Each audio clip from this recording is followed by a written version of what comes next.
spooky spectacle in Bristol may scare you to death, but ultimately the haunted graveyard hopes to save lives. Part of the proceeds go towards 2 local charities that have special meaning for the owner.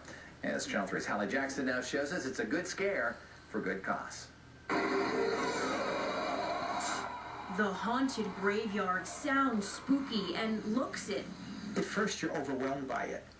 But owner Ernie Romajali is not talking about his creepy creation. He's referring to when his 6-year-old daughter was diagnosed with type 1 diabetes just before Halloween. Giving your first shot to your daughter is unbelievable. I think I cried just as much as she did. So all those years ago, to keep her mind off Halloween treats, he did what any dad would do.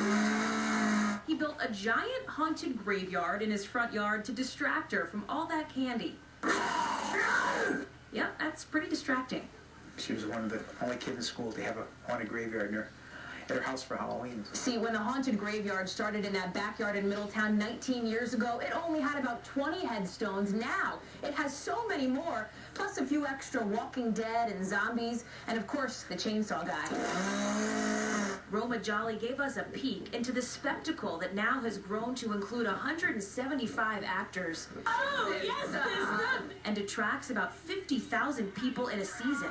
Since 1991, the haunted graveyard has donated $700,000 to the Connecticut chapters of the Juvenile Diabetes Research Foundation and American Diabetes Association. It's a very debilitating disease. It's progressing very, very rapidly in America, and we've got to find a cure for it. So one vampire zombie at a time, he's hoping to do just that.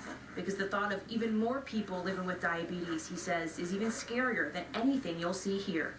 I'm Hallie Jackson, keeping an eye on things here for Eyewitness News. Now, Channel 3 early warning weather, powered by